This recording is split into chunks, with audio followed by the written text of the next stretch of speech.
Hey, it's the day after Thanksgiving here. It's about 58 degrees, beautiful blue skies.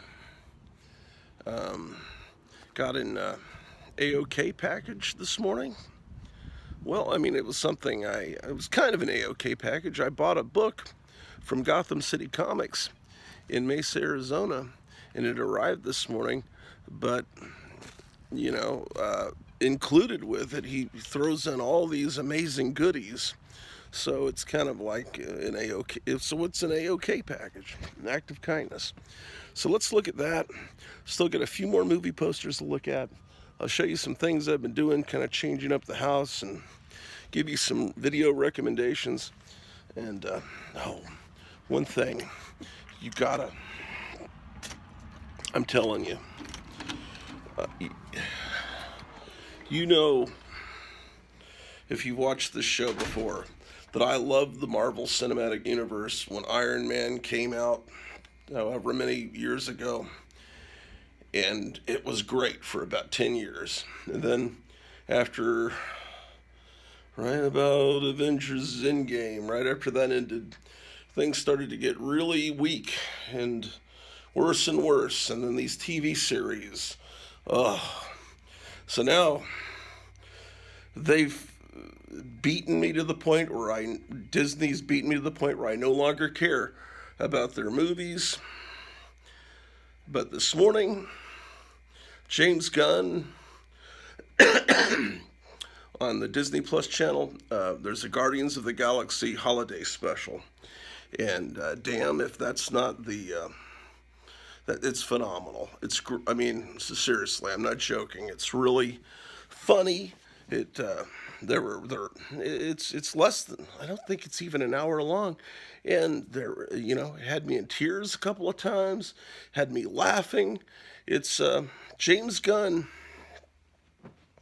He knows how to make comic book movies. Now, 15 years ago or whenever, he put out some. He he had some problems on his Twitter account where he was making some really stupid juvenile jokes that really made me question James Gunn. But I'm telling you, I think the future of DC Comics and cinema is in good hands with James Gunn. My neck has been killing me, sciatica, all kinds of pain. I was been helping in the kitchen all day yesterday, and we had a great meal. Oh, what I'm doing here. Well, let me show you this. Just in case you don't know, most of you probably do. There's a great YouTube channel called Comic Book Historians, and this playlist, the David Armstrong interview playlist, back in the late 90s and very early 2000s, he interviewed all these great comic book people: John Buscema, John Romita, Maurice Severin. I mean, it's great. Will Eisner, Nick Cardy, Joe Simon, Joe Kubert, Carmine Infantino, Murphy Anderson. It's great. And this is history that's preserved. I wish that they were uncut interviews. I mean, they're edited to, I guess, be smooth, but I wish that he would release the complete uncut interview. But they're great. I spent the morning recording all of these because you never can tell about the internet when things just suddenly disappear forever. I think I just need to record a few more, and I'll be done with this. So I'm gonna sit. Then I'll.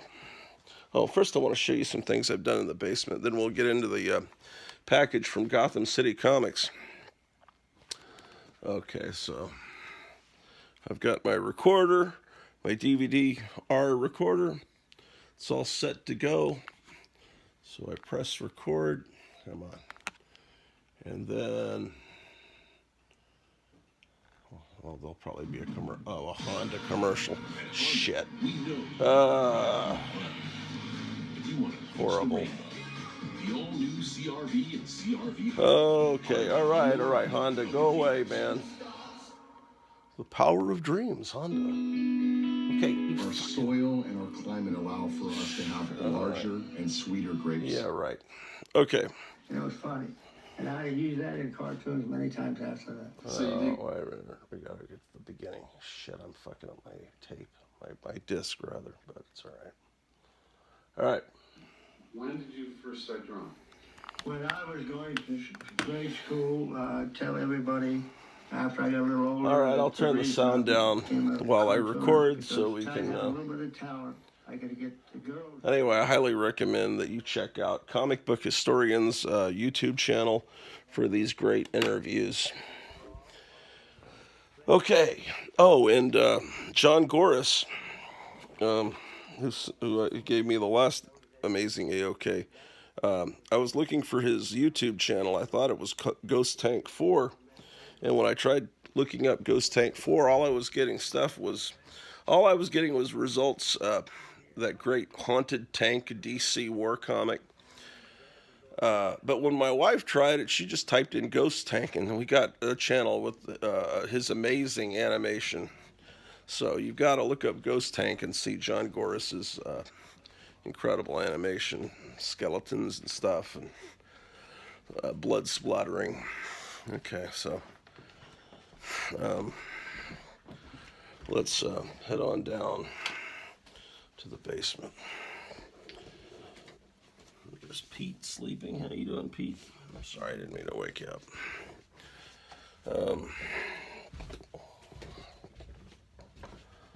All right. Well, I've been bringing some toys down to try to turn the back bedrooms of the basement into kind of to a toy museum. There's the kitchen where we were cooking yesterday, and we're going to be cooking here in a little bit too. We had ham and man, it was unbelievable. We ate kind of light, and then today we're going to have turkey and stuffing, and it was unbelievable mashed potatoes. How could I forget? But she's got an apple pie ready. It's kind of like we got Thanksgiving going on 2 days in a row. So anyway, these are the pinball machines. I'm sorting through things soon, and all that will be cleared, and then we'll be in business.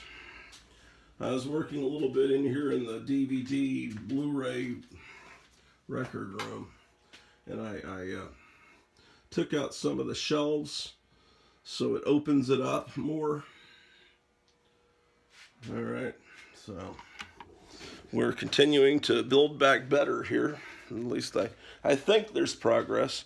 So where did I move those shelves full of discs and tapes? I moved them into this room.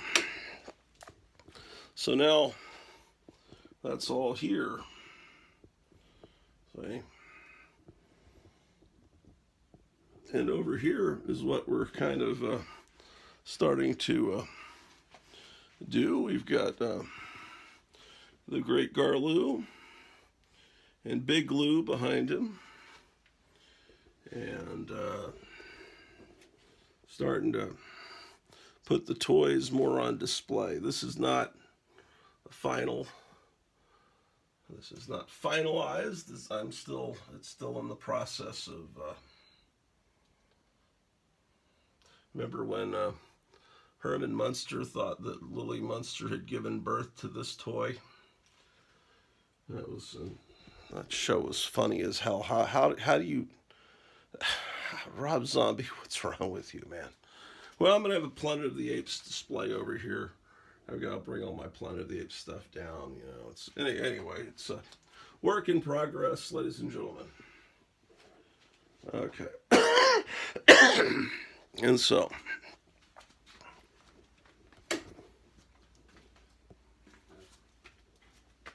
And then this is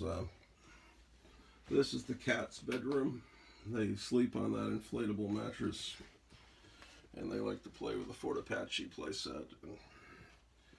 Anyway, this is the current state of things.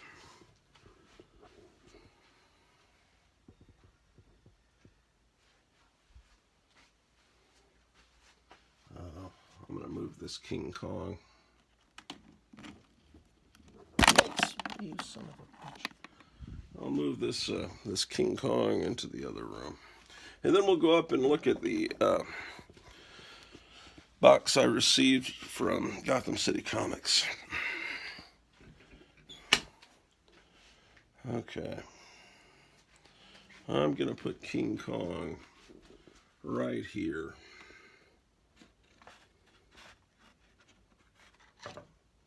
I don't think, oh yeah, he doesn't stand too well on his own. That's why I had him in the other room leaning up against the books. Okay. I remember Captain Strangelife doing an episode a couple of years ago where he was complaining about the King Kong action figures not standing properly. Well, I tell that the replicas of the early Mego DC figures that came out in Christmas of '72, that they're in Walmart now. Yeah, but the nearest Walmart to here is 45 minutes away, so that's actually something I'd kind of like to have for Christmas, you know. This is like, it's 2022. That's, I guess, the exact 50-year anniversary of those things coming out. Yeah, because I guess I was 7 when they came out. How about that? Amazing. Yes. Well, let's go on up.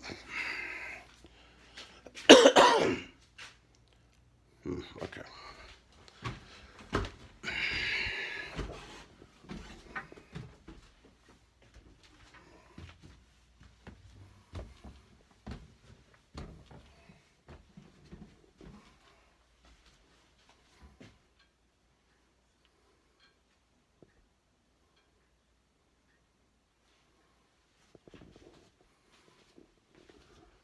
Okay.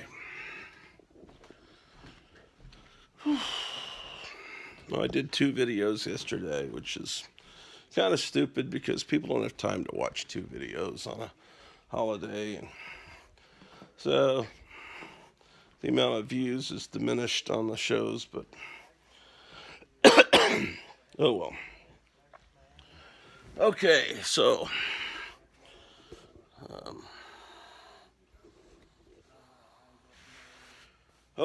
what did I order from the incredible Gotham City Comics? It's the Charlton Companion. Something I've been looking forward to. From Tomorrow's Publishing. It's color inside. It's the history of the Charlton Comic Company.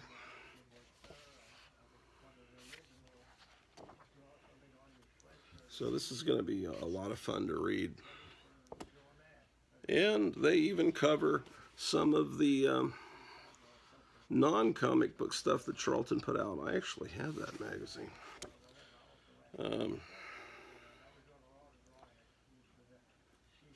Man, that's so cool. That Basil Wolverton art looks so much like 1960s underground art. Okay, well, this goes right back to World War I. So this will be great reading.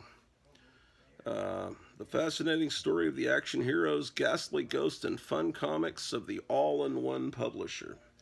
So, as whenever I ordered anything from Gotham City Comics, they always send extra stuff. So let's see what we got here. First of all, it's the Cabbage Patch Kids. We've gotten to the point where all I think of is Garbage Pail Kids. You kind of forget that they were a parody of Cabbage Patch Kids. At least I do. They were the hottest thing right around 1985, 86, somewhere in there. Parents were literally fighting right about now, because today is Black Friday, the day after Thanksgiving. And usually right about now, right now it's right about now it's about 3:30. This evening there should be all kinds of wonderful videos on YouTube with people fist fighting. I don't know. That's when the economy's good. Maybe not this year, but usually people are fighting over what the hot toys are. I don't know what the hot toys are this year. You know, I knew that the Cabbage Patch Kids were really popular. And I know that there have been years where various Sony PlayStations were popular. There was the year that the Green Ranger Mega Power Zord was the big thing. That was about 1994, wasn't it? I don't know. I see it on the news. Look at what's inside. It's an amazing decal. The creature. This is real. There's I don't know who this artist does this. I'm friends with them on Facebook. It's done like the old Maniac. It's Maniac decals or T-shirt transfers from the '60s, but they never made a creature one. But it has the same lettering font, and I don't know if this is a water decal. No, it's just a regular sticker. So that's really cool. So that goes there. Oh, and look, it's Godzilla. Now that's what Godzilla's supposed to look like. You know, when Marvel Comics did their Godzilla adaptation, I love that comic, but he never looked right. That's what Godzilla's supposed to look like. It's really not that hard. Godzilla's head is really not. It's really supposed to be more like somewhere between a gorilla and a dog. It's not really a Tyrannosaurus Rex head. Okay, now we're getting into some. This is a replica of an issue of Detective Comics, but it's tiny. It's smaller than a digest size. So I don't know when this came out. But this is certainly very, very small. I will need reading glasses 100% for sure to read this. This is a replica of one story from a '60s issue of Detective Comics. It's not the whole comic. It's not thick enough to be. There's the Batcave, 1968. I don't have this original issue. And then there's a Spider-Man digest-sized book in here.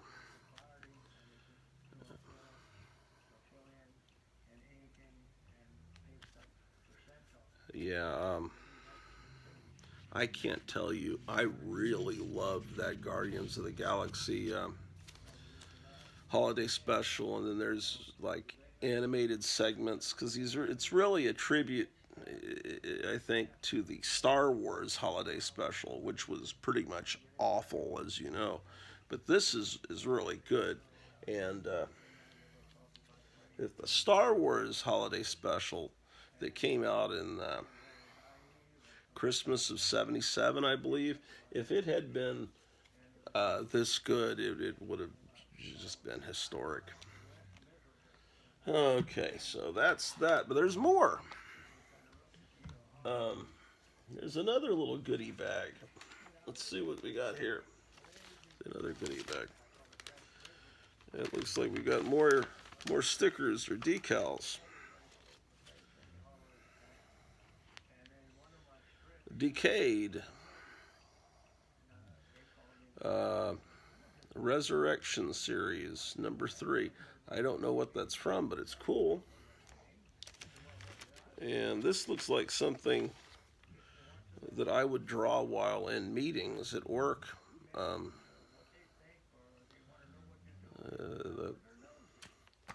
It's pretty cool. Okay, and then there's a tall, skinny comic from Vertigo, and it's called Vertical. I've never seen a comic like this.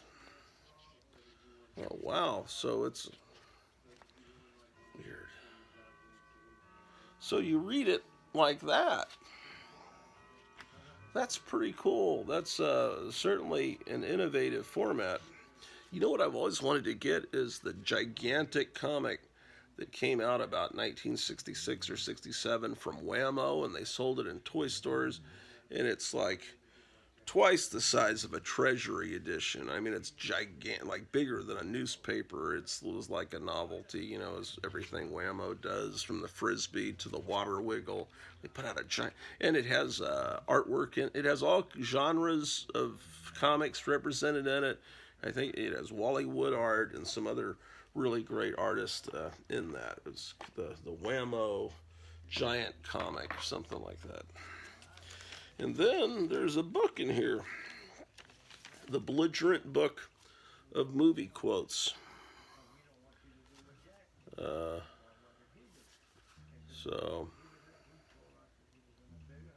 it's like quotes like from Pam Grier. "This is the end of your rotten life, you motherfucking dope pusher." That's Coffee in the movie Coffee from 1973. And Connie Marble and Pink Flamingos in 1972. "You can eat shit as far as I'm concerned, Miss Sandstone, or eat anything you like or do anything you like. Just don't assume that I want to know your troubles. Now, if you wouldn't mind, I'm a busy woman with a full day's work ahead of me.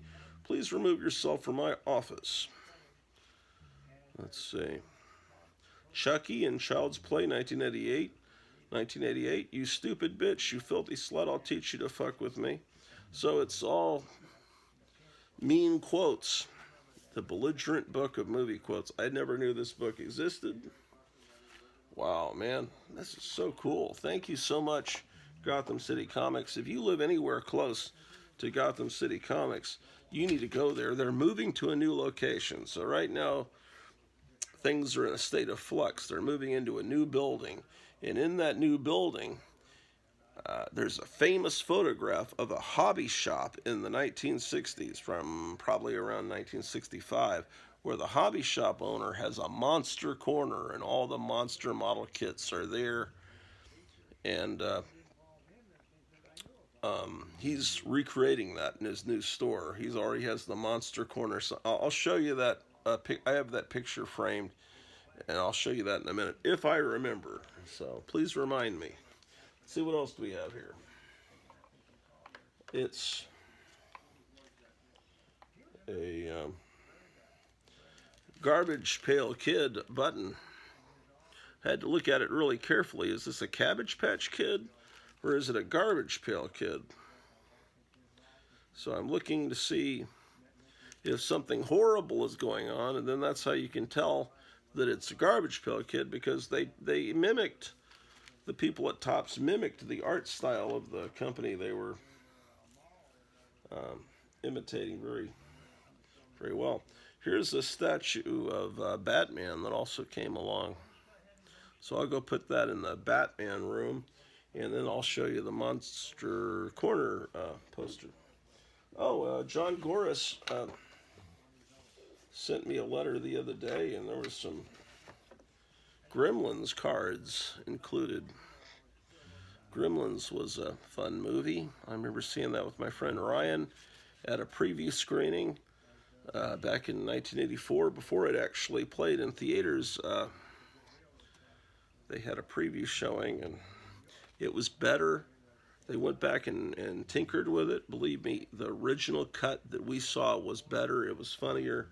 They went in and added more scenes into the scene where all the evil gremlins were getting drunk in a bar.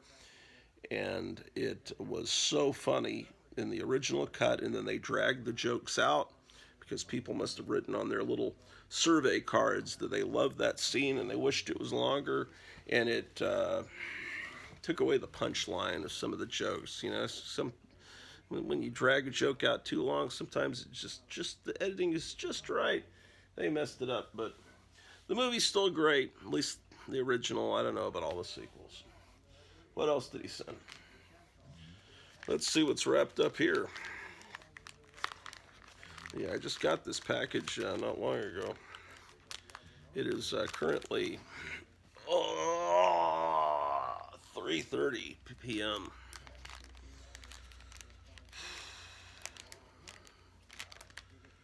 yeah, tomorrow's Saturday, so that will be fantastic.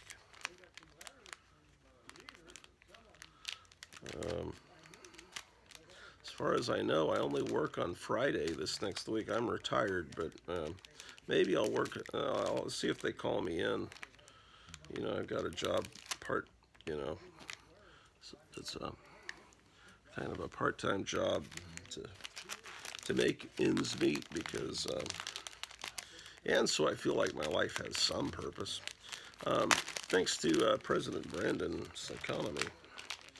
Let's see what we've got in here. First of all, man, this looks like the dinosaur over there. This little dinosaur. Let me show you what I mean here. This looks like it's from a 1960s mold.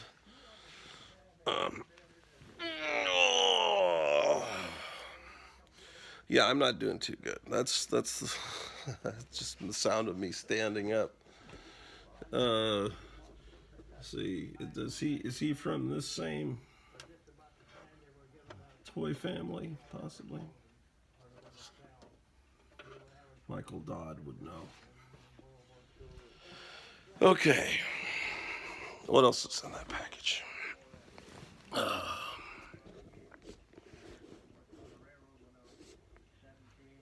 Okay. Yeah, they're interviewing these comic artists. Some of them were born in 1918 and stuff, and they were very elderly in the late 90s and early 2000s. And by interviewing these people, oh, wow, it's so great that someone did that.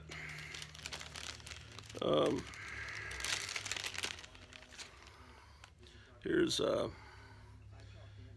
ant.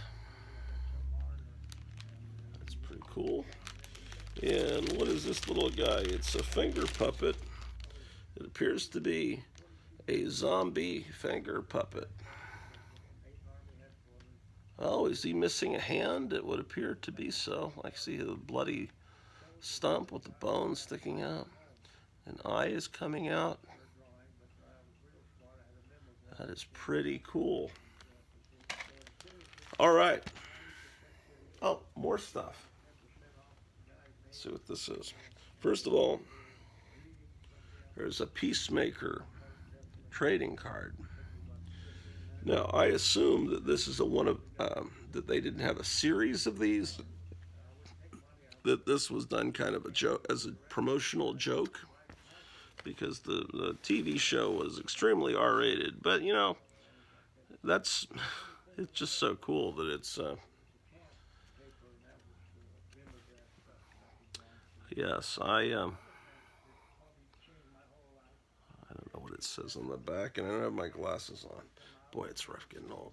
Okay, so, and then he sent me these cards with pictures of famous Golden Age comics on the back. So, I don't know when this series came out. Well, here's another one of the Golden Age Green Lantern, who I understand is now, they have retconned him to make him LGBTQ. Why not just make every single character at DC LGBTQ? Wouldn't that be representative? These are, I have no idea when these, possibly 1990s or later. Okay, this is cool. I like the older art. Oh boy, do I love that era.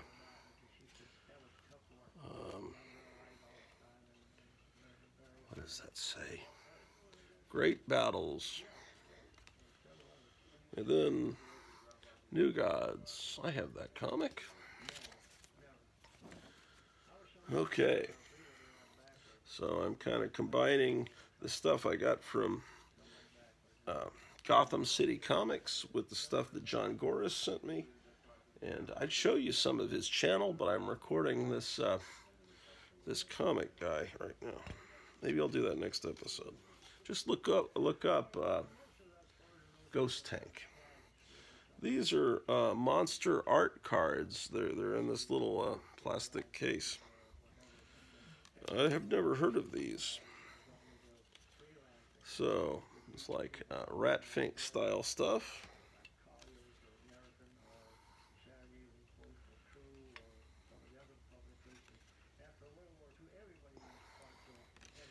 I'm not sure when these were put out because of my lack of reading glasses handy. Here's a Boo Berry takeoff. Born Bad, little Rosemary's Baby kind of guy. A Frankenstein werewolf. Oh man, they're even getting into Planet of the Apes. All right. There is a lot of stuff that I'm completely unaware of. Here is Dr. Phibes. The Doctor is in.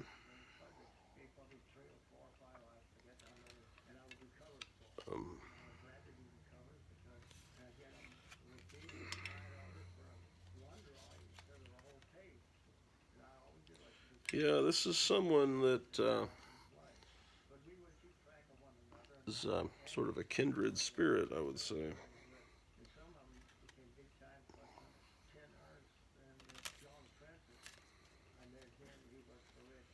Oh my gosh.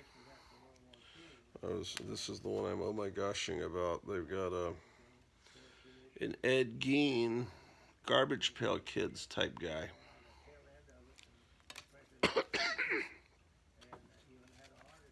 See, I understand this guy. The average person would just say, "Oh, that's some farmer," but no, I immediately recognize that from the way he's dressed, and in fact, he's got a skull there. That is Ed Gein from what is it, Plainfield, Wisconsin? Genuine hillbilly.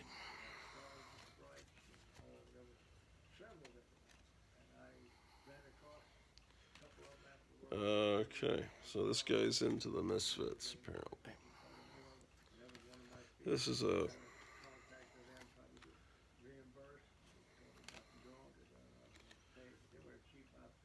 And I'm not showing you stuff like this. All of them have the same back, just in case you're wondering.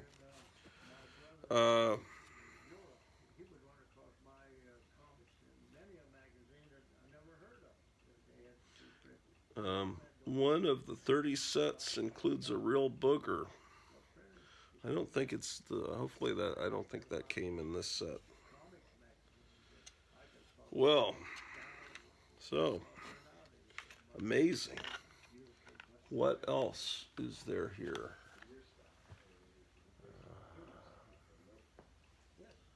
I think that's it.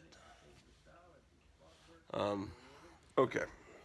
That's amazing. Okay, so I never knew most of that stuff even existed. That Vertical comic book.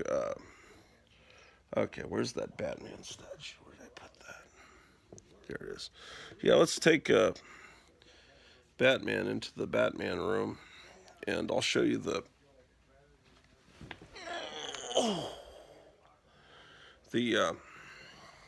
picture of that hobby shop, the Monster Corner. And then we'll go up to the third floor.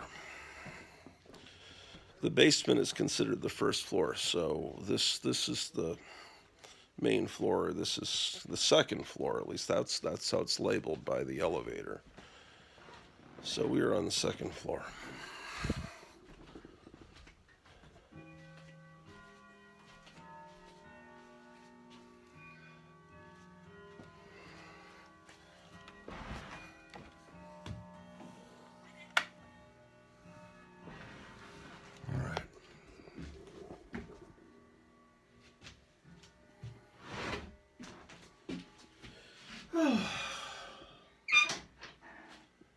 Where can I put Batman?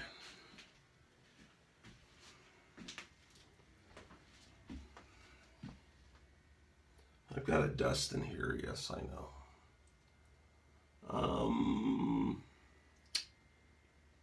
Well, let's see. Maybe down here. What if I put him inside this Catwoman? Oh, that's cool. He's standing inside the Catwoman cups.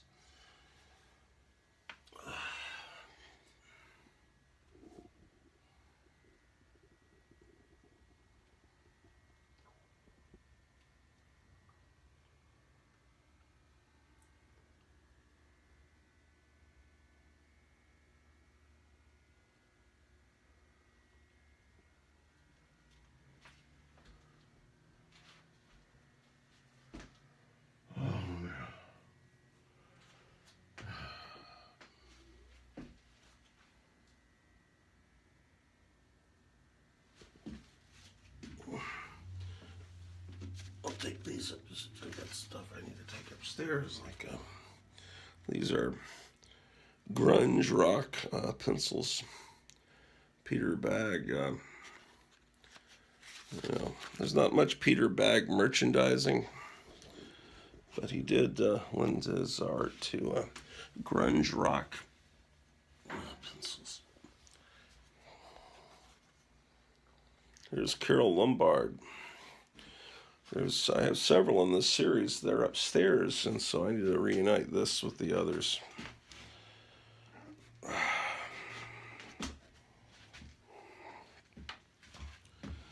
So, Batman has found a home.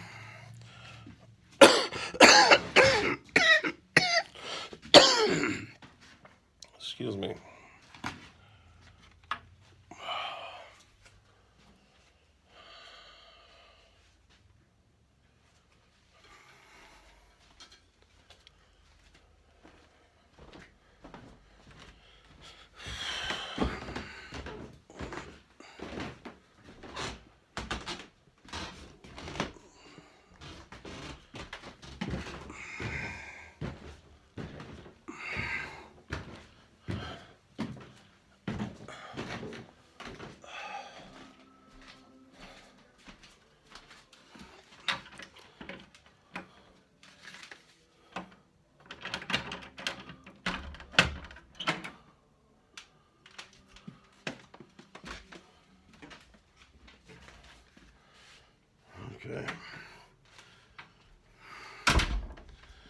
Okay, back to the comic book room.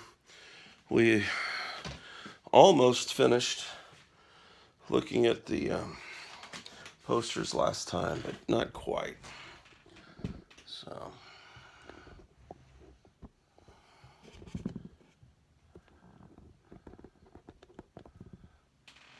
yeah, it's all right. We got kind of a Batman angle going. What do we have here? There's another one sheet that we didn't get to see last time.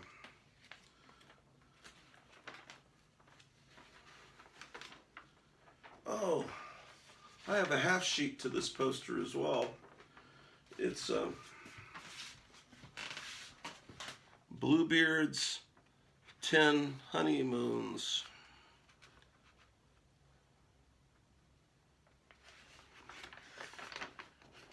All right, we'll leave it unfolded.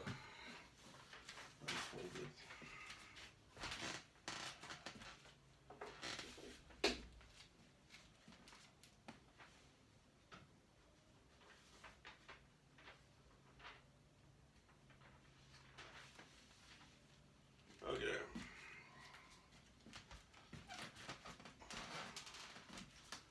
What is this one?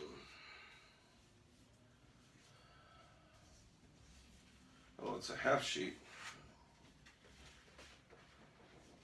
Oh, yes, this is a good one. The monster that challenged the world.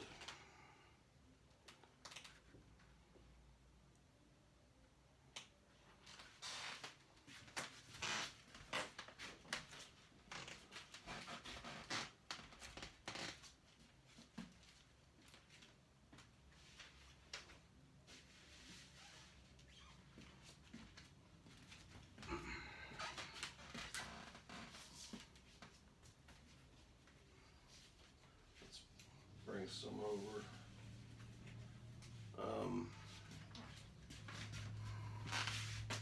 This is a spook show thing that I forgot I owned. Asylum of Shock. Strange, uncanny, weird. Yeah, look at this. Look at that.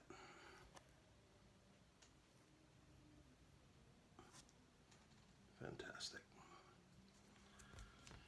Okay. And here's some lobby cards. Frog Woman.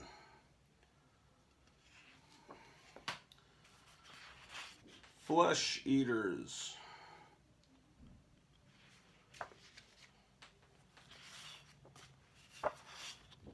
Good Girls Beware.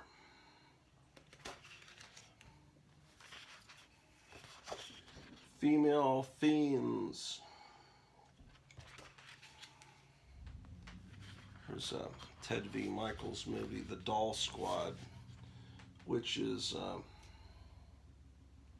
honestly, Charlie's Angels was stolen from this. Because I think there was even one of the girls is named Sabrina in this. An elite army of female assassins in a race against time and death to save the world from a hideously diabolical mass destruction at the hands of a madman no one had ever seen.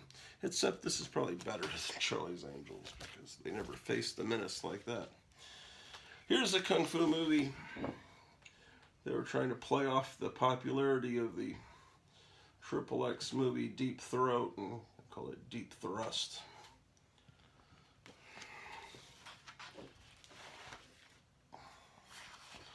Here's The Dead Are Alive. This poster art was done by Don Ivan Ponchatz, who did illustrations for Playboy and Heavy Metal and did a lot of illustration work. A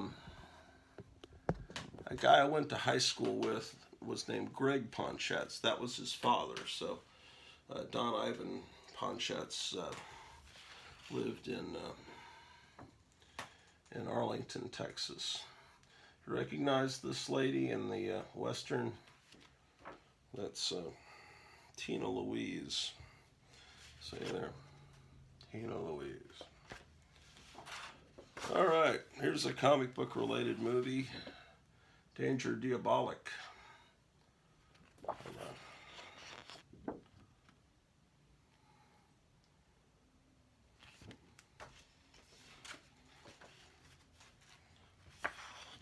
Cop Hater. Cop Hater is from 1958.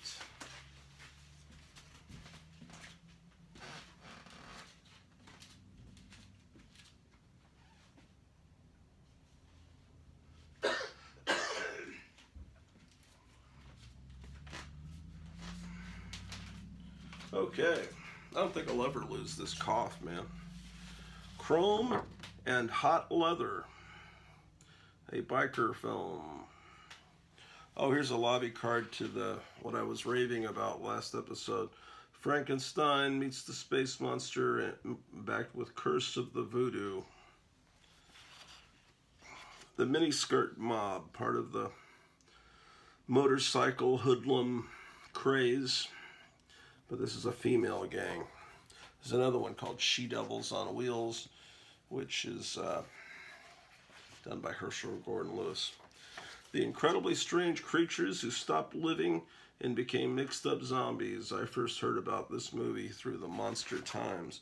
Oh, this is a great lobby card. I think they call these header cards. There's usually the first card, there's a certain number of cards in the series of lobby cards, and the one that has the main art, I think is called the header card. I could be wrong. And then the others would just, have a photograph inside, or whatever.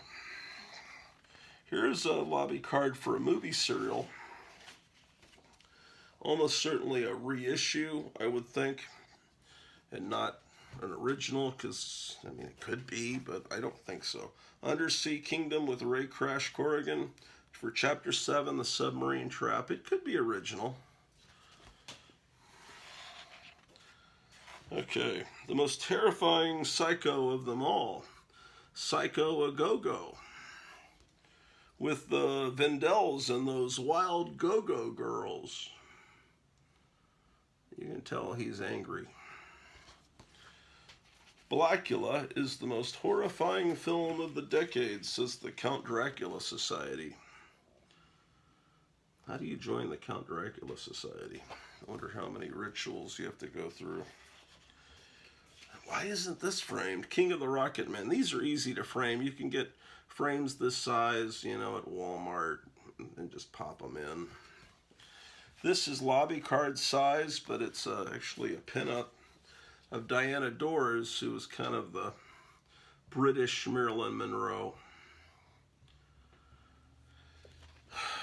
United States had Marilyn Monroe, and then you had the Jane Mansfield, Mamie Van Doren, B-grade Marilyn Monroes, and then England had Diana Dors.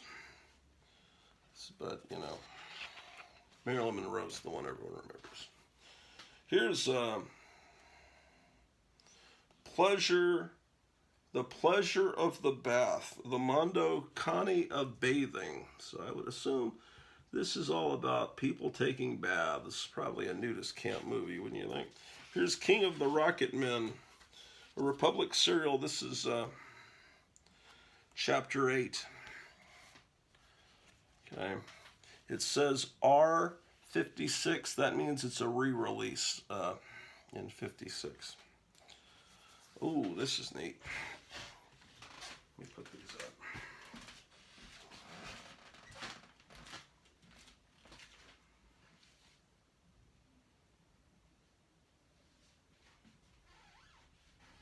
This is a press book for probably the most famous birth of a baby movie.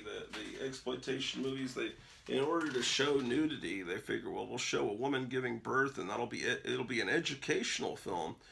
And so this is the press book for Mom and Dad, and She Should Have Said No. So this is all the ballyhoo, how you can advertise this movie in the newspaper. So you run a drive-in theater or a movie theater. These are the ads that you can run in your local newspaper, and the window cards and the posters you can order to decorate your theater, so people will know that they need to come see this important motion picture. Hollywood's always been kind of horrible, hasn't it? It's just lately that they're really letting down their guard and really showing what horrible people they are. Anyway, this is Madhouse, the Vincent Price movie, but it's looks like a Mexican version of Mexican, and the lobby cards in Mexico here. This is much larger than a regular one. This is show you. This is the normal American size. Due to the abnormal subject matter of this motion picture, absolutely no children will be allowed with or without their parents. Special uniformed police will supervise admissions. That's from the producer of Poor White Trash.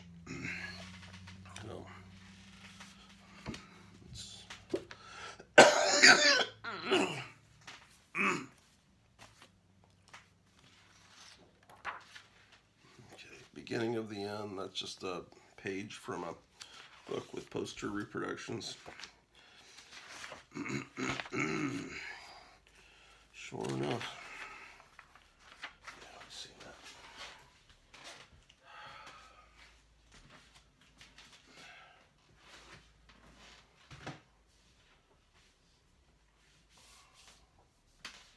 Here's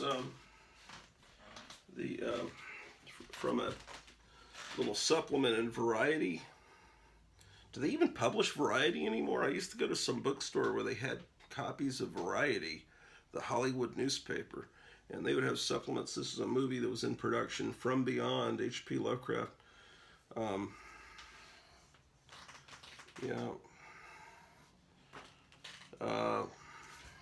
This is really cool.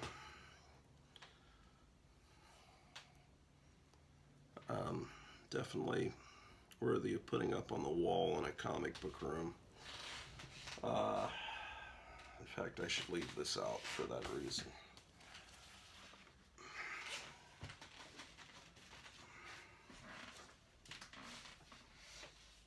Here's some more Mexican lobby cards. This is the Mermaids of Tiburon in English, but in Mexico it's like Isla del Tiburon. Zabalase en la más fantástica aventura, la vida y el amor entre dos mundos, the life and the love between two worlds, I believe is what that says. And what is this? Why, it's oh, this is great. Santo, the invasion of the versus the invasion of the Martians. Look at that. Incredible. Or should I say incredible.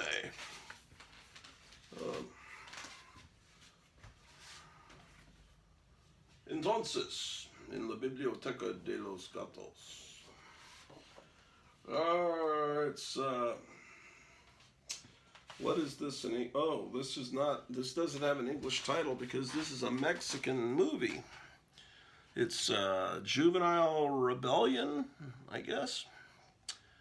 It's a juvenile rock and roll, juvenile delinquent kind of movie, starring Lorena Velasquez and Ana Bertha Lepe.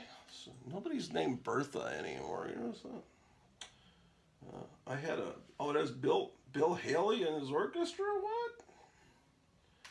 I don't know. Maybe they cut in some footage of Bill Haley. This is stolen from a paperback cover. I don't know. Maybe they cut in Bill Haley, but maybe Bill Haley went down south of the border and filmed a scene for this. I need to look into this movie. Yes, indeed.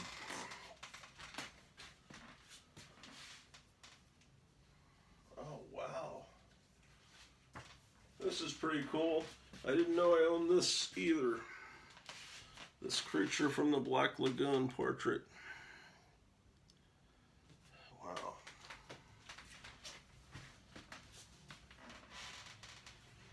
Here's like nothing you've ever seen before. This is a beat up window card for Gorgo. Someone's trimmed it.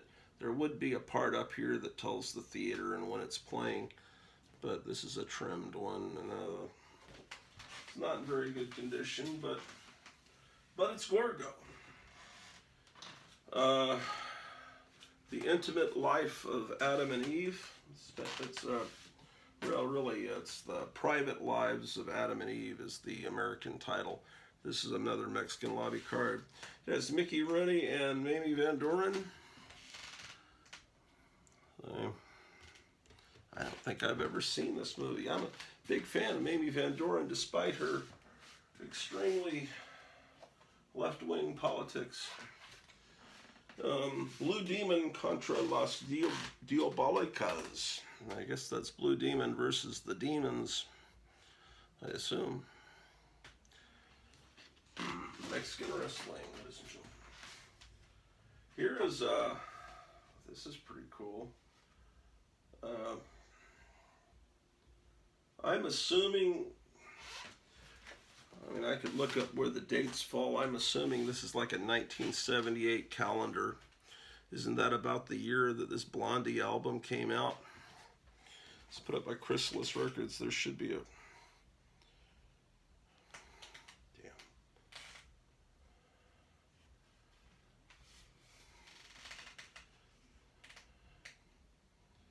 Boy, this calendar is weird as heck. That's strange.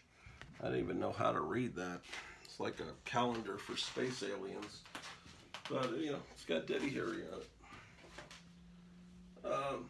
Here's a Que lindo cha cha cha. Ana Bertha Lepe. Anyway, Bertha. That's the same Bertha that we just saw in that other movie. Some of these Mexican posters have great artwork like this. This is not real. This is a replica, but in a frame, this will look spectacular. Like, I intended to frame this about 15 years ago, but it never happened. I had an ancestor named Bertha Orloff. My name's not really Orloff, but it's a family name. My great grandmother was named Bertha Orloff, but I like the name. I wish it was my name. And of course, Gratu comes from an issue of Strange Tales. It's a giant ant. It's a Stan Lee name for a giant monster ant. I wish I had that issue of Strange Tales. If you got an extra copy of that issue of Strange Tales, I could probably justify buying it, since it's a name I've used for a few years here on YouTube, and before that I used it way back to MySpace. I just always thought, I don't want to use my real name on MySpace or Facebook, so I've just always been Orloff. This is also fake. It's politically incorrect, so I won't show it. Yeah, it's politically incorrect. Some of those stereotypes in those early cartoons, they'll just upset people. It's Drag Strip Girl and Rock All Night. This is a page from a press book. These are the ads that would have appeared in a newspaper. Oh, these are all like Roger Corman juvenile delinquent movies, like Rock All Night with the Platters and the Blockbusters. And these are all the posters you can get. And Drag Strip Girl.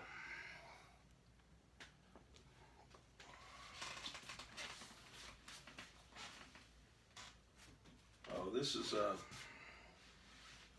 I think from showing you how in the future you can have these cars that drive themselves, so you can just sit around and play Monopoly and not pay attention to the traffic. How about that?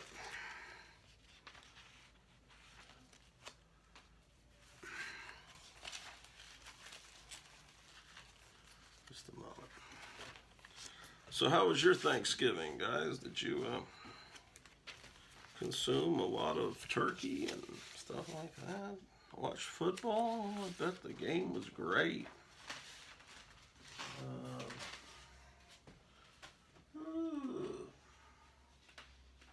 These are just front pages from some book of movie posters. These are not real. They're not even worth looking at.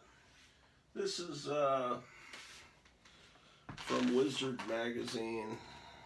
Alex Ross, he's always great.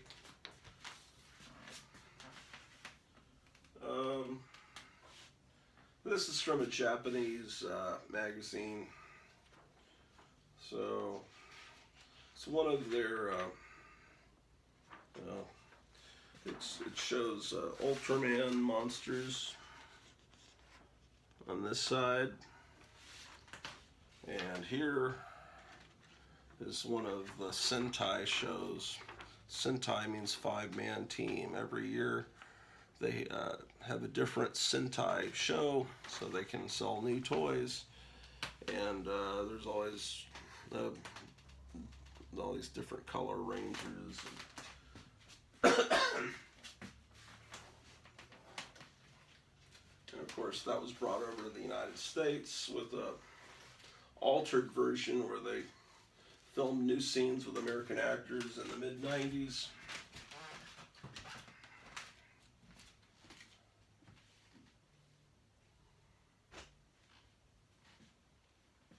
Of course, you know that, but just in case this show stays on the internet for several decades, unlikely, But, you know, they'll be, you know, I'm kind of telling history of shit, I guess.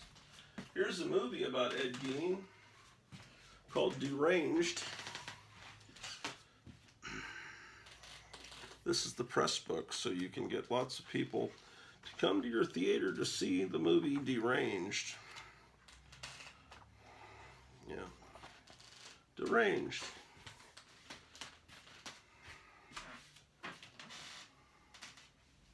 Ooh, wow, I didn't know I owned this. Damn. This is a pretty cool thing. This is the press book. Or no, it's a souvenir. It's a souvenir book.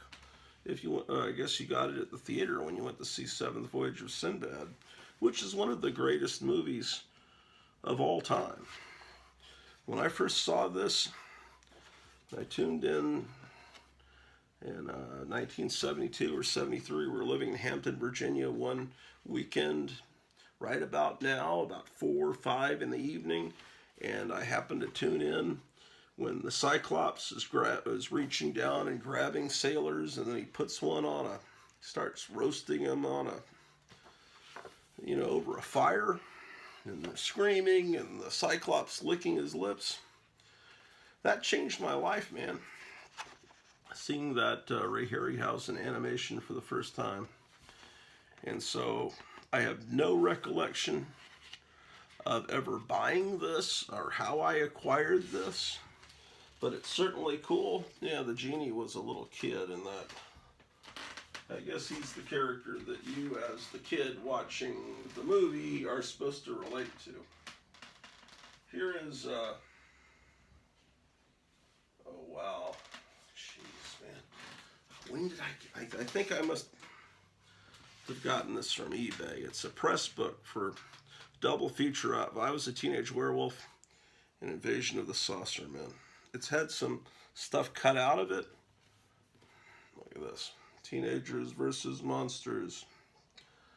Now, Michael Landon, who would later go on to be in Bonanza. Yeah, well, this has a little lip at the bottom. That, yeah, people have cut shit out of this, so it's not... I mean, people cut stuff out of it at the time. Anyway, it has all the promotional material for these movies. I've been thinking about Little House on the Prairie a lot lately. The opening theme and the closing music have been playing in my head just out of nowhere. I think it might have been that one day I was on YouTube and there was a video that showed Walnut Grove, the little town that the family lived in the TV show. It showed what it looked like in 1974 when they were filming the show, and what that land looks like now, which was a studio movie ranch. But when they finished the series, they got rid of all the buildings, so it's just now nature again. So it shows the picture of what it looked like in the TV show and what the land looks like now, and they stood in the exact same spot and took pictures. And I watched that video, and they must have been playing that music, and it just got in my head. The closing theme of Little House on the Prairie, that kind of jaunty music, that was by David Rose, that wrote the Stripper song. And that was apparently first used in an episode of Bonanza, from what I understand. In fact, Michael Landon reused like 4 or 5 Bonanza scripts, and he just kind of had them rewritten, or he rewrote them, and for Little House on the Prairie. And one thing that makes me think about that series that I really loved when I was in elementary school, I never read the Laura Ingalls Wilder books, but I love that show. This is How to Make a Monster, and Teenage Caveman was a double feature. Now, where I'm living, there's a lot of, well, not a lot, but there's Amish people around. And sometimes I go to the supermarket and I'll see a horse and buggy waiting outside. The other day, I was, about a couple of months ago now, some guy in front of me was Amish, and he had come there with his horse and buggy, and all he was doing was buying potato chips. I thought, But anyway, I have a lot of respect for Amish people. Some people that can be that devoted, and it's just cool because there's cobblestone streets around downtown and around the house, and I'll hear a horse coming and a buggy on cobblestone streets, and it's just like, wow, it's just a total transportation in time. Here is the, I first saw this reproduced, this ad in the Monster Times, and that just blew my mind. This is a little miniature press book for ads for teenagers from outer space. It's just a little tiny thing from Warner Brothers. Now, Roger Corman put out those big ones because that was the whole thing of his movies. The movies really weren't, by standards of Hollywood, that great. I think they're great, but so the main thing was the posters and promoting it in the newspaper and getting people into the theater. And so they made them bigger, I guess. This is Yog, the monster from outer space. You ever see that movie? So I'm just wondering, have I ever seen Yog? That's an excellent question. I'm not sure that I have. Look, it's got little Star Trek looking spaceships fighting Yog. Man, I must have seen Yog, but I think Yog was not Japanese, but was like Korean or something. But Destroy All Monsters was with it in the double feature. This is the late 1970s reissue of House of Wax, which I actually went to with my mother at the Forum 303 Mall Theater. I always like to mention the Forum 303 Mall.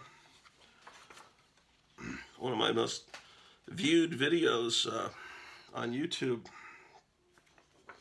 is where I sit and talk about the Forum 303 Mall.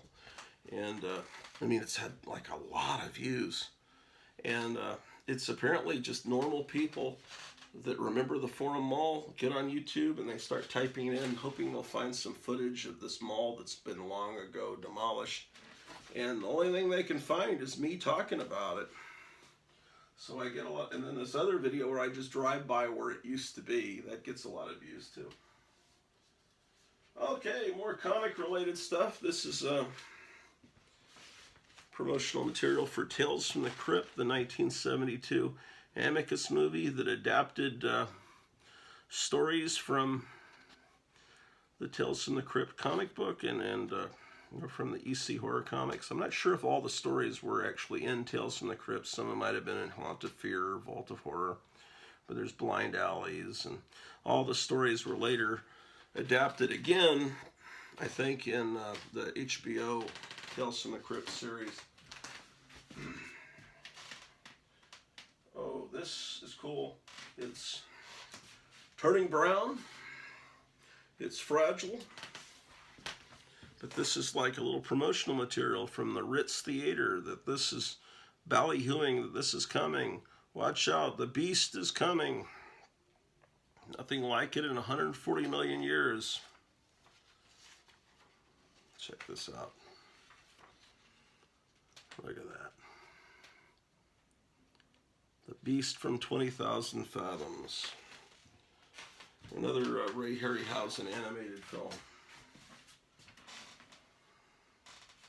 Now, there was apparently some famous, notorious person, and I need to look up on the internet about this person.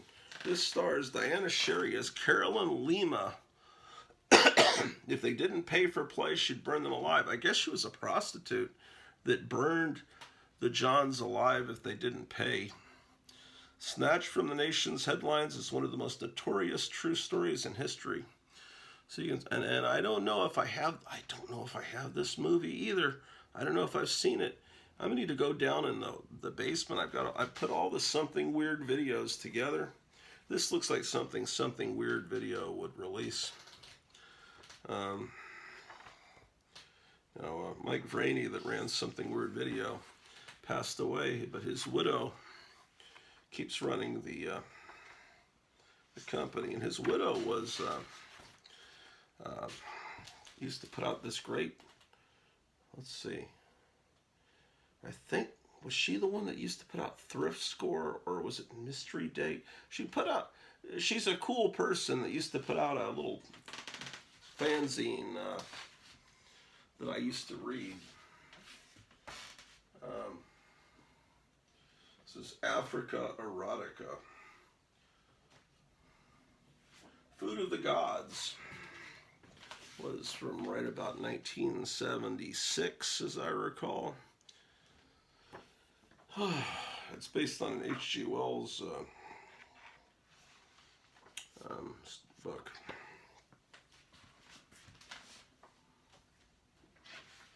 And this, this makes this look like it's the greatest movie in the history of mankind. Werewolves on Wheels. They don't actually get on motorcycles until like the last 2 or 3 minutes of the movie. And it's certainly nothing that cool. Damn, that's worthy of being framed. Actually, looks like the one sheet would be the thing to get. That's the one sheet. See, that's the half sheet. And those are, I guess, lobby cards that you can get. But I've got the press book. And that looks pretty darn good, man. Okay. So, this actually might be the end of the movie posters, though.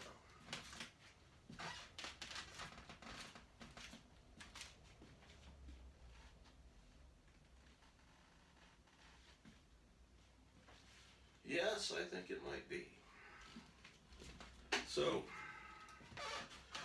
what I was doing about 6 episodes ago, I was trying to go through the Werewolf by Night comics. This would be a good time to do that. First, I'm going to clean my hands off. But yeah, I was... man, I just said, but yeah. I hate that. But I do it. I also notice how many times I say and when I'm filming these shows. It's really embarrassing. It's not good.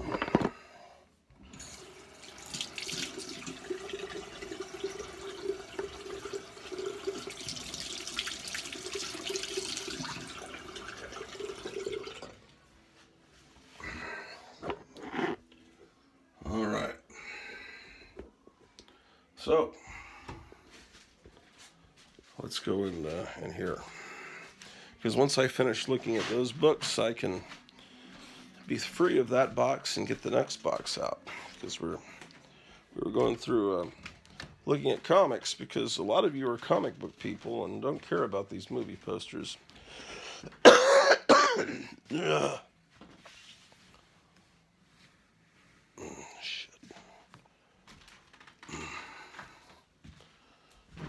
Next door, they're refinishing their house. They're redoing the exterior of the house next door. It looks like they're putting in new insulation. So that's been let's get some light. But I'm sure they're making the house look even better. They're building it back better, ladies and gentlemen.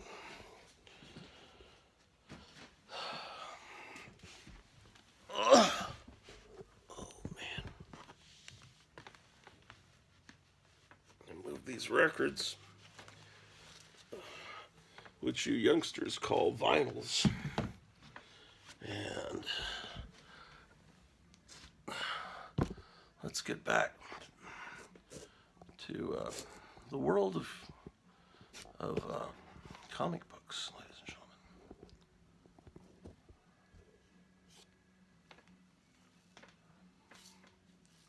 It's not a good time of day. I got a lot of light coming in behind me. Oh well, you'll just have to deal with it, won't you? Okay. My childhood Werewolf by Night comics. I've got the first Werewolf by Night in Marvel Spotlight, but that's in the M's, and I'm in a W box. Now, I think technically the first Werewolf by Night was in a 50s Marvel or Timely horror comic. But there is a story called Werewolf by Night, and I don't have that. So I think that technically may be the first appearance. But these comics have a lot of value to me because they're what I bought when I was a kid. And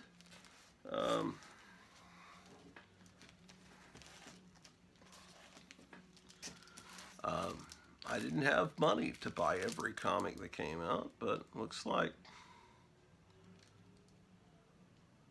this may have been bought later, actually. This one I think I bought later. It's Werewolf by Night number 3. Now,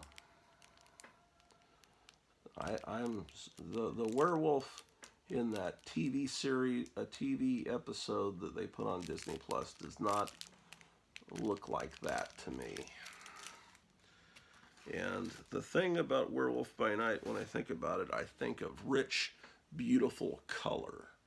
And of course, they filmed it in black and white. And then at the end, it goes to color, like The Wizard of Oz, kind of. But I remember buying this at the 7-Eleven in Hampton, Virginia. I walked a few blocks and bought this. I remember it like almost like it was yesterday. Of course, it was 50 fucking years ago. Werewolf by Night number 8. Now, Mike Plug was an assistant to Will Eisner. You can see the Will Eisner influence there in the girl's face. Mike Plug is still at it, doing commissioned art. I see it on Facebook occasionally. I remember buying this issue too. I remember it was in a drugstore. Of course, somehow I didn't buy the issue with Moon Knight, but I think that was later on. This was a magical time, this 20-cent era. For me, it was a very magical time.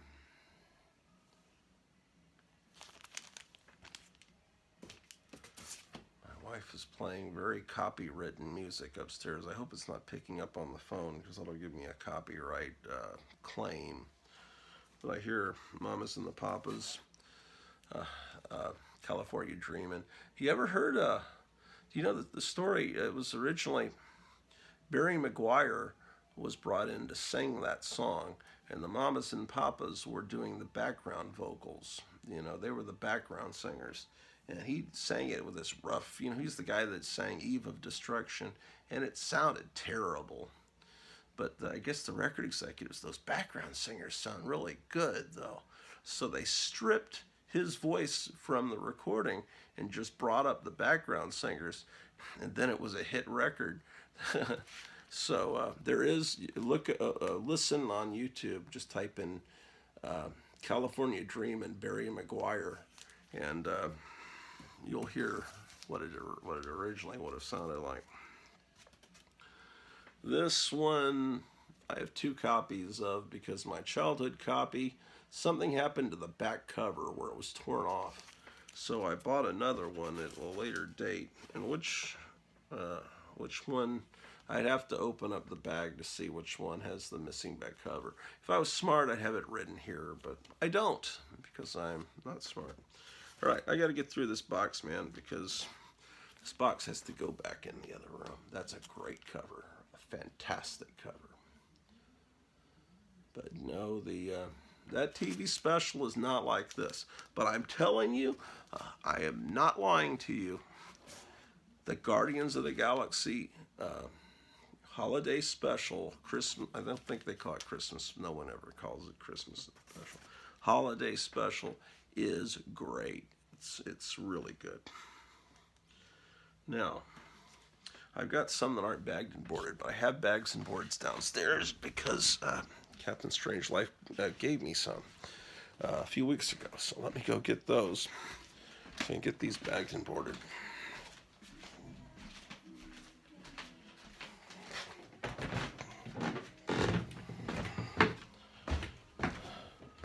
It's starting to get a little darker. I guess, what time is it, man? I feel like I just woke up. This day's gone gone quick.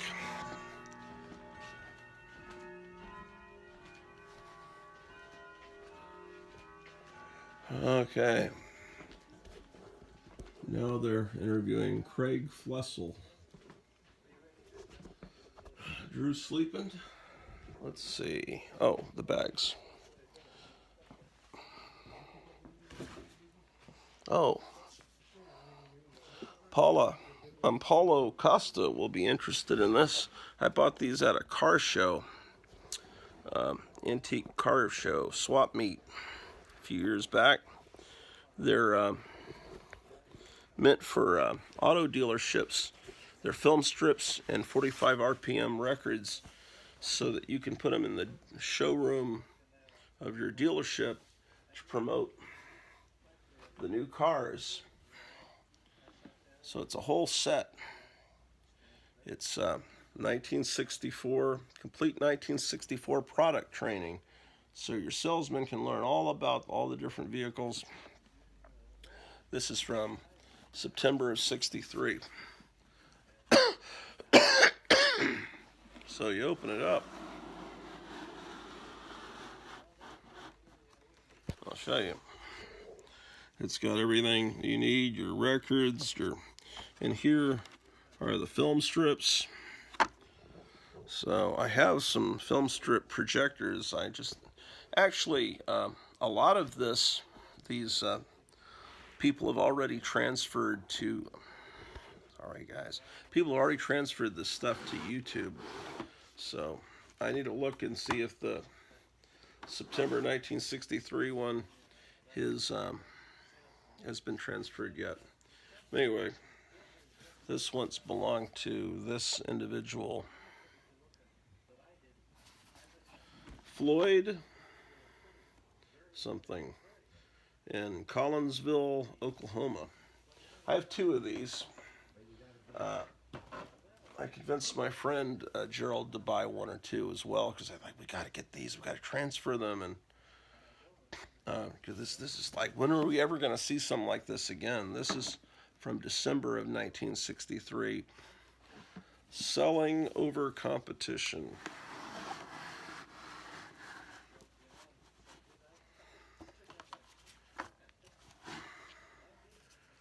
It's got a record.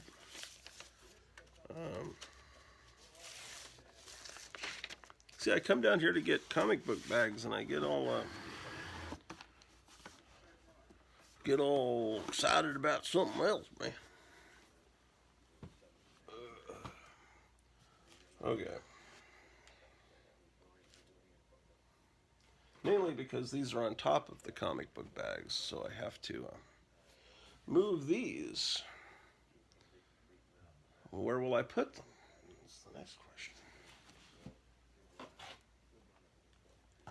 Okay. Is that cool? Oh, John Goris. My wife loved this. She could not believe how great this artwork was, man. She's like the biggest fan now. All this John Goris. If you, those of you that saw the few episodes back, he sent me this sketchbook. Apparently, he has millions of these laying around his house, and it's just she couldn't believe it. She says it's great, and it is. All right, so.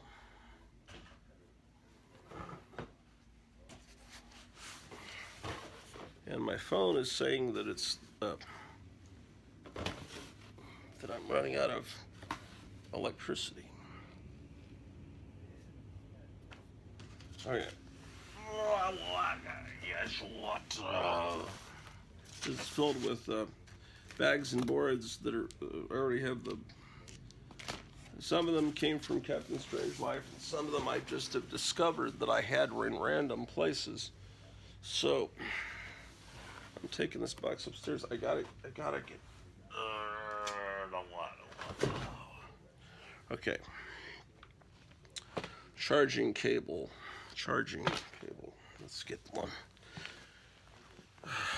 It seems like the memory on my phone is only allowing me to go about an hour and 40 minutes. So I need to be quick. Because I think we're already getting up to the end of today's exciting installment.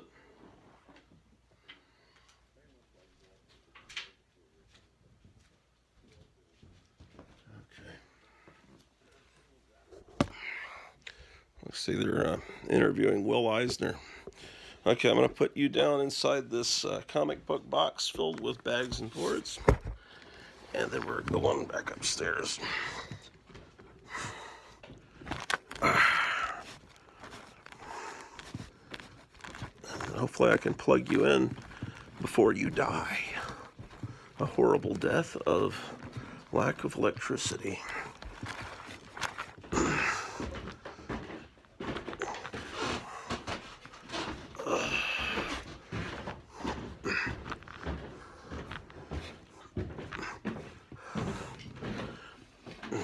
Now I can actually bag and board comics. I almost feel like I'm a real comic book collector instead of a bum. Instead of a piece of human trash. Okay.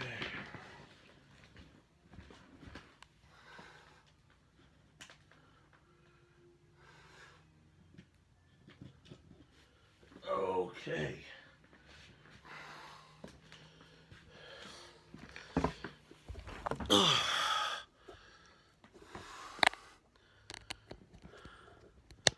All right, the electrical cord is in. Whoa.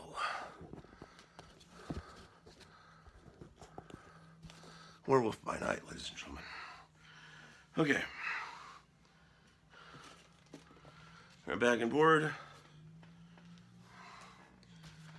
Werewolf by Night number 14. Evel Knievel.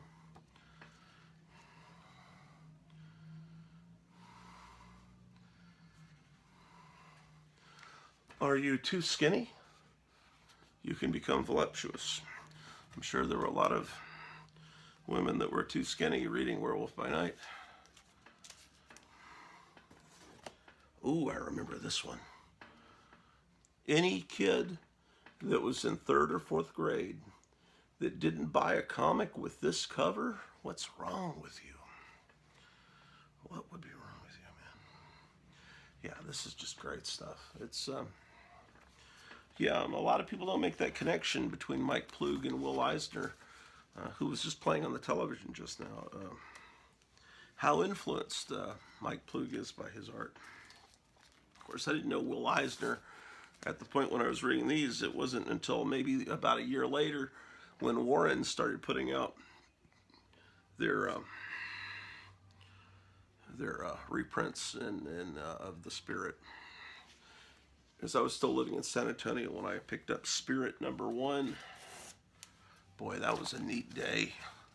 It's like, what is this? This is like a revelation. It's not like anything I've ever seen. Behold the Behemoth. Okay.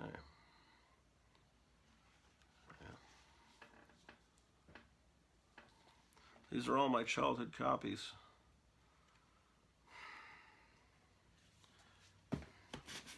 Sure nice to look at them.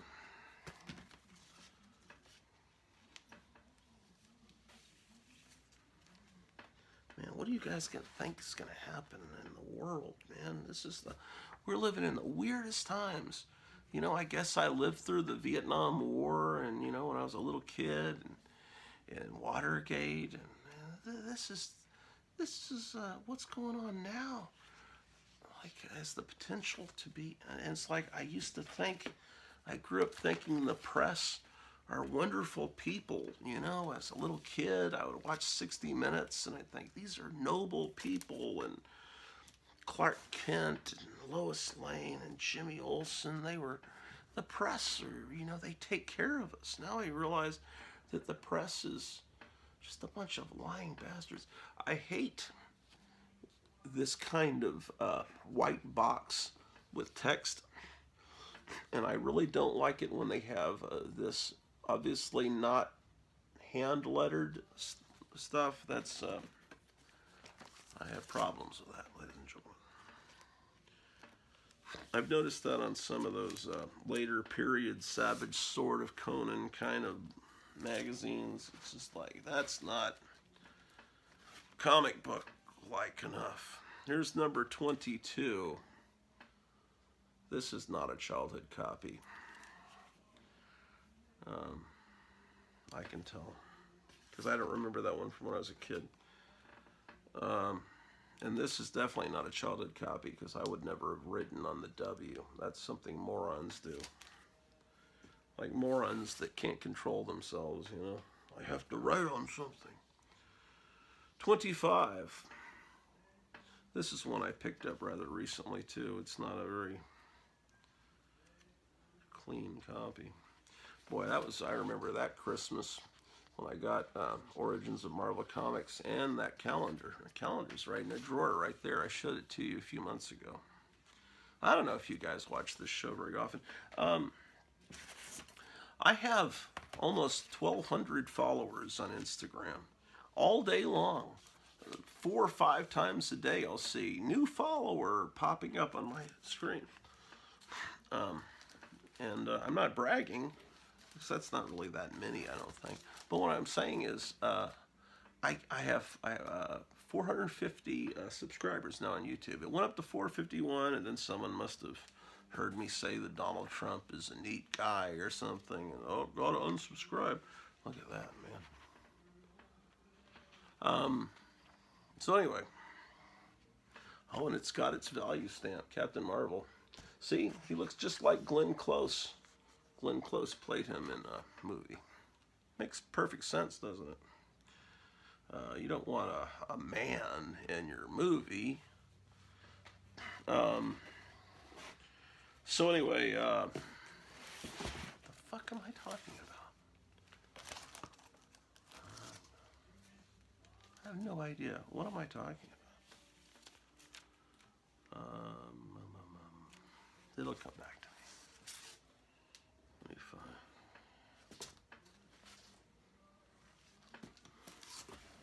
Right, really, what was I talking about? Here's number 28.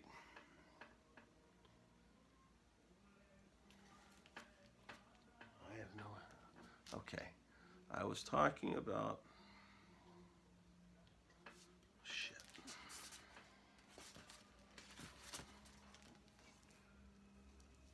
Talking about remembering Origins of Marvel Comics coming out. Oh, I was talking about subscribers that I have on you. Yeah, if you guys subscribe to this channel, if I can get 1,000 subscribers, which if which apparently I can do, because I did it on Instagram. But if I could get 1,000 subscribers, then I could actually monetize this channel and get, maybe it's only a check $30 at the end of the year, but that would, I'd be able to take my wife out to dinner at a nice, kind of nice restaurant. And that would be neat. That would make me feel like I don't know. Anyway, if you're not subscribed to this channel, if you'd subscribe and ring the bell and put comments down below, and I need to be better about responding to comments. Someone will leave a comment, and I'll press like, and then I'll press the heart, and it's like, but that's not really a nice response. It's because my eyes, I can't really type too well on the little iPhone. So, if people write really nice things to me and then I don't really respond, at some point, the first appearance of Moon Knight happens, but of course I didn't buy that issue. Here's 29.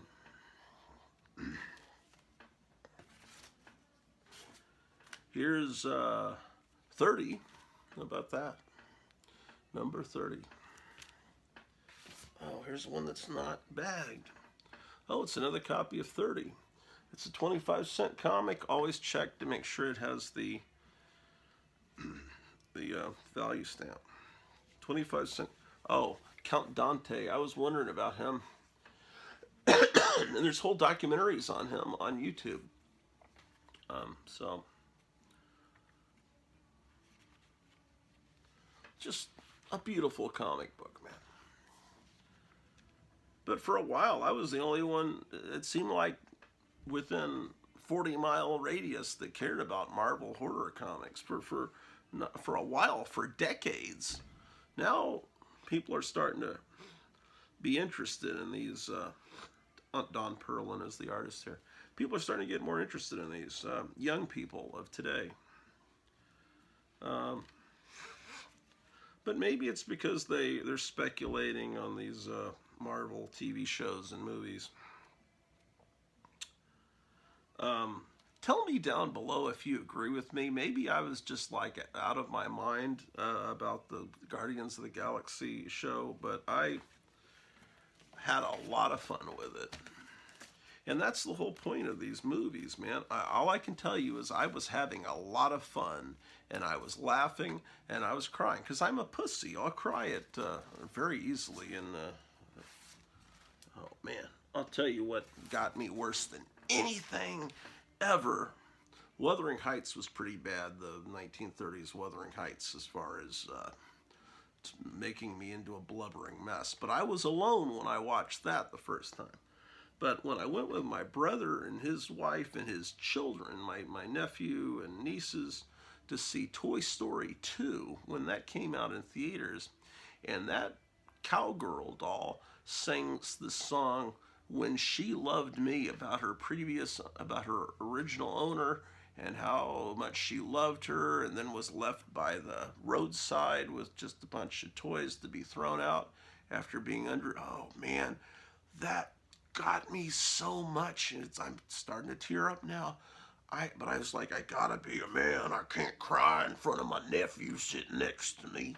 So all of a sudden, my esophagus was starting to swell up like a bullfrog because I was trying to stifle that crying, man. But it was so, I can't take that, man. It got me, man. It's far worse than Bambi's mother, because it was, a toy that means a lot to you. I've got toys that mean a lot to me like that. I can show them to you. In fact, I ought to do that if I don't. Maybe I'll do it next episode. I'll show you the toys that is like my Toy Story. The toys that were always with me, like Buzz Lightyear and Woody and all that. I still got them, and they're like the OG toys, the original gangster toys that were always.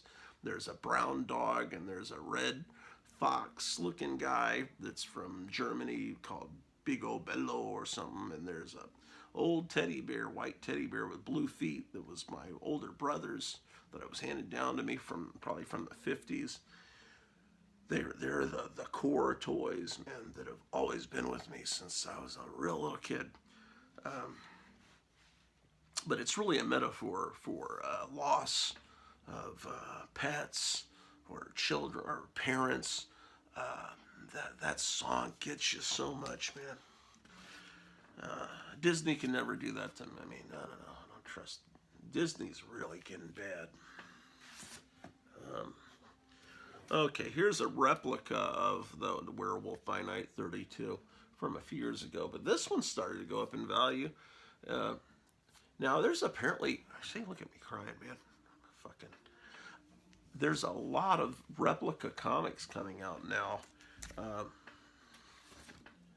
I was talking to Gotham City Comics in Mesa, Arizona, he was telling me all the ones he had, and I said, pull that one for me. At the end of the month, I'll call you up and pay for it.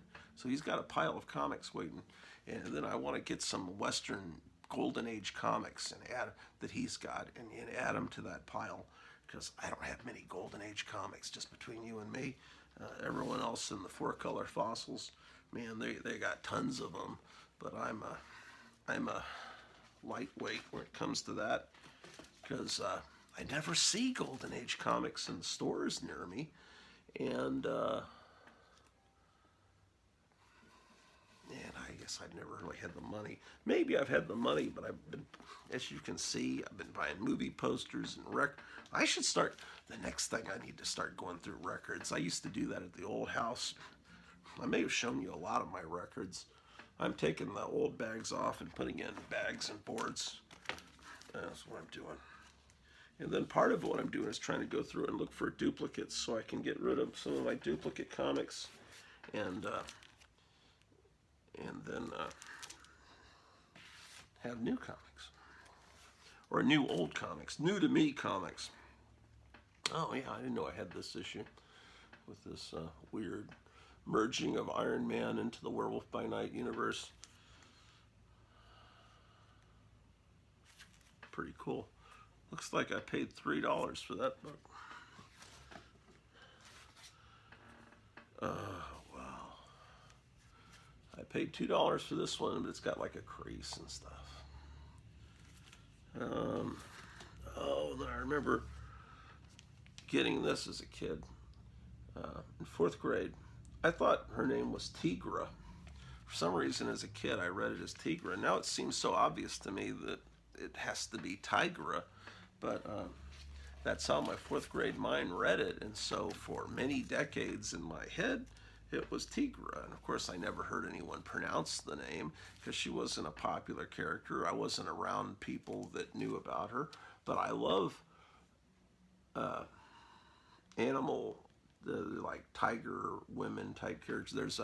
I was telling you, there's a Hammer movie called Vampire Circus with a character, a very feral vampire character that has tiger stripes.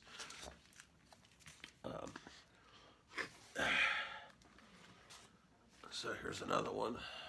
I don't know which one is my childhood copy. Usually the first one is my childhood copy. I gotta write this stuff on the backing board, then I'll know better. This one is not going to be my childhood copy because I don't think I would have been responsible for little slash marks in the book. But for years I would buy, if I could find another copy, I'd buy it because this stuff was really cheap, and I love the horror comics. But now I don't have completes. I should have gotten complete sets when I could. Now everything's getting pricey, huh? Giant-sized werewolf. He fights against Frankenstein's monster. Oh, they're letting me go to an hour and 43 minutes today. My phone is like becoming more powerful. I wonder how long this episode will go before I'm rudely interrupted. So that's issue 2. I'm missing 3 and 4, and then here's number 5. Ooh, look at this. Oh, this looks neat. The Western Kid. This is not a childhood copy. I've gotten this in more recent years. It's reprints of 50s Western comics, but such a great cover. They call this like a window box.